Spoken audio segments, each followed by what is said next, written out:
Hey everyone, it's Peter here at the Reboot. I'm not exactly on the Reboot property. I'm in a little town on the way to the Reboot property, upriver in that direction, called Burrett's Rapids. And here, just checking out the spring runoff. The snow is mostly melted, although we've got it on this bank over here, and the water level is up. We can see a few rapids here in the water right in front of me. If we head over to the other side, oh my goodness, we can see why there's no longer a house or cottage located there. Look how high the water is up on that lawn there. So this is kind of high. I don't think it's going to get much higher than this because next week the weather is improving quite a bit. It's been a terrible week this last week here in Eastern Ontario. We had a wicked ice storm, and up in my area in Ottawa, we lost power. We didn't have power in my house for a couple days at least, so thank goodness that's back on. There are some people still without power, so hopefully that gets resolved soon. Let's get over to the Reboot, head up the roads along the river. Upstream we go. And here's crazy dog Blue, wishing I just took her over to the bridge right now, but it is so nice to have some good weather out here after that week of cold and ice storms. It's a little bit wet back here. It really is the first time I've been out here in months. Didn't really come out here much with the snow on the ground. You can see that Blue's excited because we're back here to do a little throwing and some exercise for her. The back acres in early spring.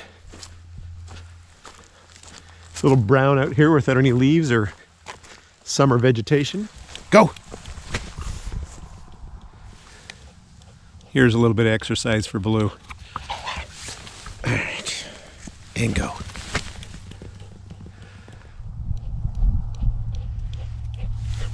Good girl, Blue. Good girl. Sit.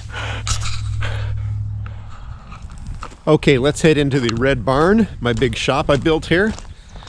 I want to talk about insulation.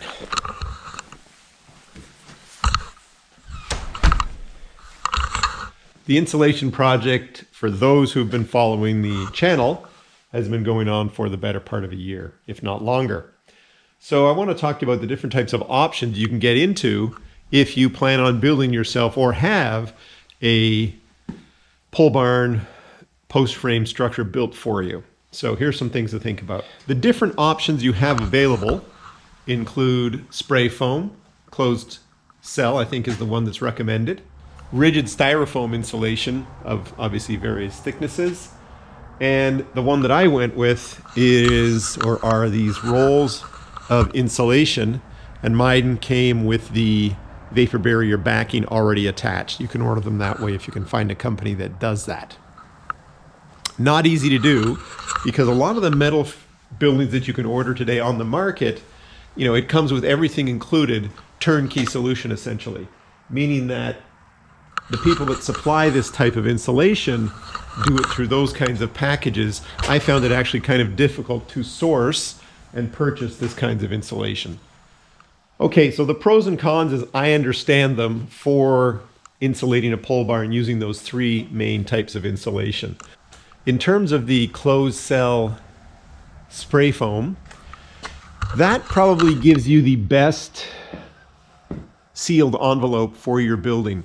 If you put it right on the underside of the roof, it closes that up nice and tight. Any gaps, any possible air leaks that you have in your walls, closes them up nice and tight. I think my building's pretty tight, but again, the spray foam insulation probably offers you the best solution in terms of trying to reduce the number of air leaks. Now, the con for me in terms of the spray foam insulation was the cost.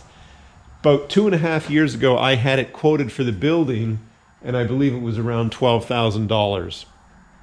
So it's a bit pricey. I have no idea whether that's come down now that we're out of the pandemic and the pandemic pricing era. I suspect it hasn't really come down, but I haven't checked it out. But to me, that's the con, it's the price. If you've got the money in your budget to have that done, have a crew come in and do it, go for it. I did not have that in my budget. Concerning the rigid foam board, But the idea is that you'd fill in this gap here. That's nice and warm in the sun. You'd fill in this gap here between the girts, and then you'd build out a layer on top of that, giving you the desired thickness and the desired R value that you'd want to achieve. I didn't want to go down the route of having to glue and staple, not glue and staple, glue and tape as much as I saw the individuals doing.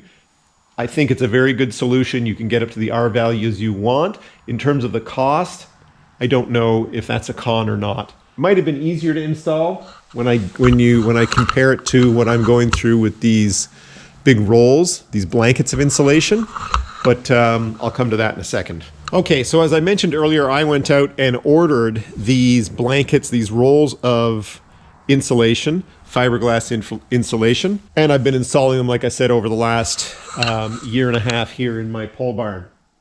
You can see that I've pretty much have all the walls done, even above the garage door there, all the way around the shop, except for this corner right here that I'm standing in. The reason why this corner isn't done yet is that I've had my electrician in this week. He's had a look at the wiring that I've done. He's happy with what I've done.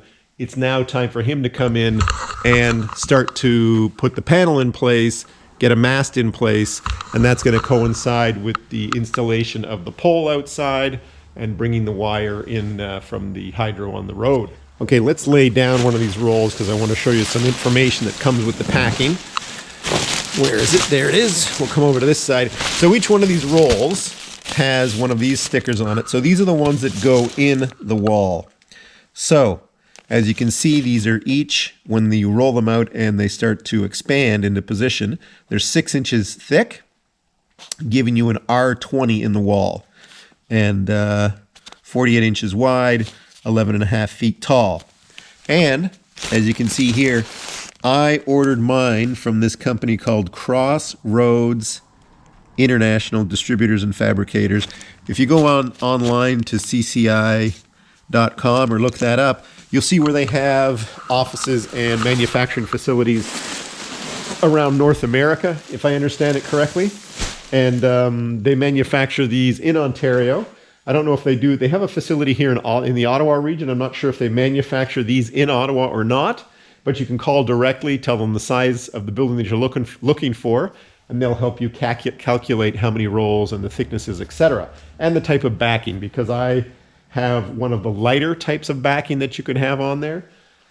They have applications, for example, inside sports facilities, and therefore will have a much more durable, stronger backing to withstand the different types of objects, balls, pucks, etc., that might be bouncing off those walls.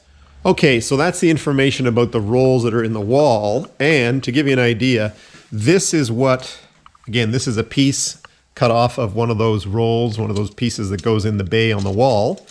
And when it expands coming out of the roll, as you can see there, it's about 5.5 inches deep, giving you that R20, and that expands. It's a little bit squashed when it's in the rolls, and that expands nicely to fill up the bay behind the vapor barrier. So in terms of attaching these to the wall, some of you have seen the videos that I've been putting up. If you haven't, have a look at the link above. But I've been using 5 and 6 inch screws with these prong washers, and you can see them, for example, if I walk over here, you can see those heads.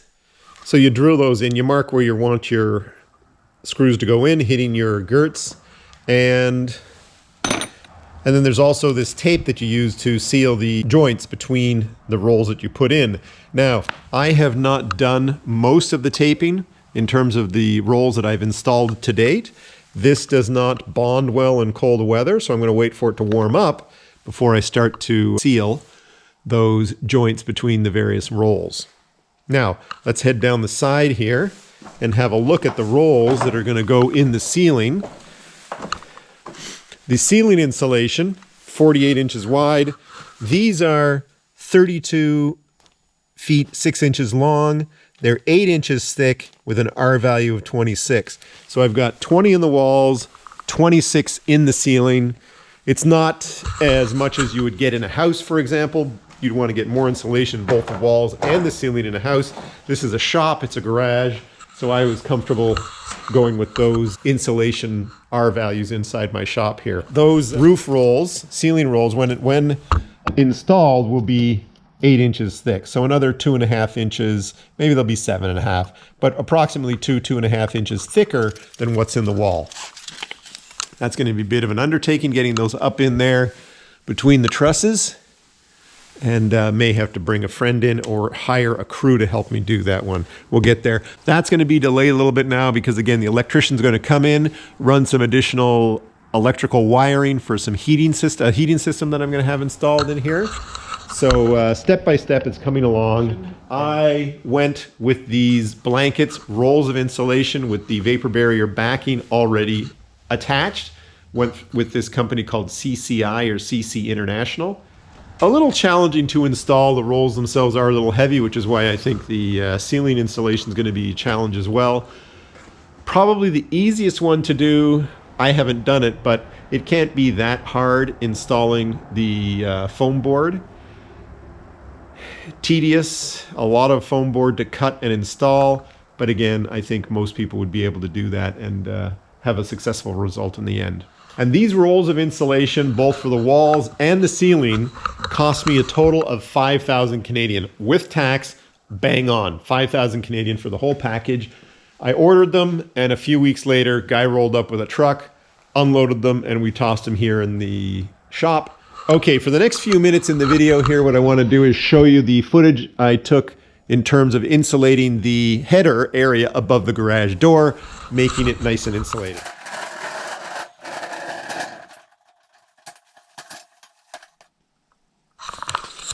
So I'm up top, the scaffolding up here, and a little extra height wouldn't hurt. I might get some blocks, but this is what I need to insulate. These cavities up here behind the framing that allows for the garage door infrastructure, the springs, the rod, the rails, etc. Not to mention, it's not just for the infrastructure, it's also for the framing, of course. You've got this wide opening down below here. Anyways, I am going to mount you guys over here. That should give you a pretty good view of most of the work, I think. Here's a leftover insulation that I'm going to use to stuff into these bays. Those bays are, I thought there'd be some nails sticking out of them, but that's okay. So this is 6-inch thick insulation. Put it in there nicely. Right down to the bottom of the bay. That's a little bit long, that one, so didn't quite tear that to the desired length. Make sure it's at the bottom of the bay. Snug up on this end. So we want to insulate minimum to the bottom here, because that's the bottom of the truss. We'll probably come to the top of the truss there, unless we see what we've got here.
All right, I found those pieces and was able to get that done. And from down here, it looks a heck of a lot better than when you're up close. All right, so that's it for this little task. Hey everybody, thanks for joining me today. Weather's improving, able to get into the back acres again. Thanks for watching. Please subscribe, like, and share, and look forward to seeing you in the coming weeks.